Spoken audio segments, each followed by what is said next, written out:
Hi friends, அஸ்ஸலாமு அலைக்கும். நம்ம சேனலில் வந்து வீடியோஸ் போட்டே வந்து போஸ்ட் பண்ணி ரொம்ப 1 மந்த்துக்கு மேலேயே இருக்கும். ஸோ அதுக்கு முதல்ல வந்து நம்மளோட சப்ஸ்கிரைபர்ஸ், நம்மளோட ஃப்ரெண்ட்ஸ், யூடியூப் ஃப்ரெண்ட்ஸ் எல்லாத்துக்குமே நான் வந்து முதல்ல வந்து ஒரு சாரி கேட்டுக்கிறேன்.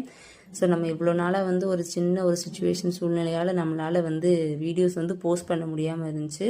ஸோ நான் வந்து இப்போ அம்மா வீட்டுக்கு லீவுக்காக வந்திருக்கிறதுனால அம்மா ஆல்ரெடி நேற்றே வந்து நிறைய மீன் வாங்கிட்டு வந்திருந்தாங்க. ஸோ அதில் கொஞ்சம் மீனை வந்து நேற்று பொரிச்சாச்சு, சாம்பார் வச்சு நேற்று பொரிச்சு சாப்பிட்டாச்சு. ஸோ அந்த வீடியோ என்னால் எடுக்க முடியல.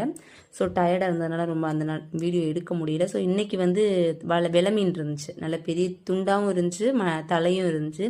சரி அது போட்டு குழம்பு வச்சிடலாம் அப்படின்னு சொல்லிட்டு தான் இந்த வீடியோ எடுத்துகிட்டு இருக்கேன் நான்.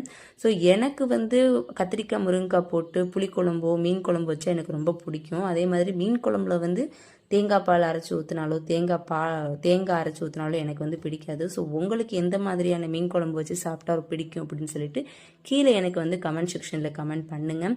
ஸோ நம்மளோட சேனலில் போடுற எல்லா வீடியோஸுமே வந்து நம்ம வே ஆஃப் குக்கிங் வந்து எப்படி இருக்கும் அப்படின்னு சொல்லி பார்த்தீங்கன்னா, ரொம்ப வந்து நிறைய பொருட்கள் சேர்க்காம என்ன நம்ம வீட்டில் இருக்குதோ அந்த பொருட்களை வச்சு தான் நம்ம வந்து குக்கிங் பண்ணுறோம்.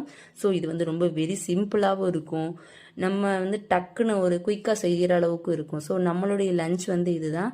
ஸோ உங்களுக்கு இந்த வீடியோ பிடிச்சா லைக் பண்ணுங்கள், சப்ஸ்கிரைப் பண்ணுங்கள், பெல் ஐக்கானை மறக்காமல் கிளிக் பண்ணுங்கள். அடுத்த இன்ட்ரெஸ்டிங்கான இன்னொரு வீடியோவில் பார்ப்போம். Thank you friends.